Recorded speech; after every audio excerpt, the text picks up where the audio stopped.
नमस्कार दोस्तों, आज हम सुनाएंगे यमराज और डाकू की यमलोक यात्रा की कहानी। चलिए शुरू करते हैं। एक साधु व डाकू यमलोक पहुंचे। डाकू ने यमराज से दंड मांगा और साधु ने स्वर्ग की सुख सुविधाएं। यमराज ने डाकू को साधु की सेवा करने का दंड दिया। साधु तैयार नहीं हुआ। यम ने साधु से कहा, तुम्हारा तप अभी अधूरा है।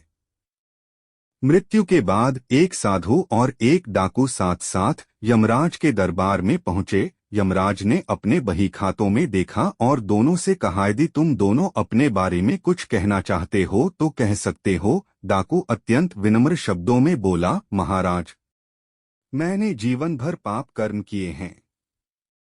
मैं बहुत बड़ा अपराधी हूँ।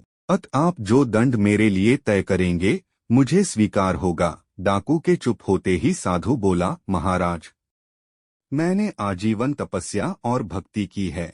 मैं कभी असत्य के मार्ग पर नहीं चला। मैंने सदैव सत्कर्म ही किए हैं। इसलिए आप कृपा कर मेरे लिए स्वर्ग के सुख साधनों का प्रबंध करें। यमराज ने दोनों की इच्छा सुनी और डाकू से कहा, तुम्हें दंड दिया जाता है कि तुम आज से इस साधु की सेवा करो। डाकू ने सिर झुकाकर आज्ञा स्वीकार कर ली। यमराज की यह आज्ञा सुनकर साधु ने आपत्ति करते हुए कहा, महाराज, इस पापी के स्पर्श से मैं अपवित्र हो जाऊंगा। मेरी तपस्या तथा भक्ति का पुण्य निरर्थक हो जाएगा। यह सुनकर यमराज क्रोधित होते हुए बोले, निरपराध और भोले व्यक्तियों को लूटने और हत्या करने वाला तो इतना विनम्र हो गया कि तुम्हारी सेवा करने को तैयार है, और एक तुम हो कि वर्षों की तपस्या के बाद भी अहंकारग्रस्त ही रहे और यह न जान सके कि सब में एक ही आत्मतत्व समाया हुआ है।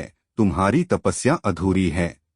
आज से तुम इस डाकू की सेवा करो। वीडियो अच्छी लगी है तो लाइक और सब्सक्राइब कीजिए।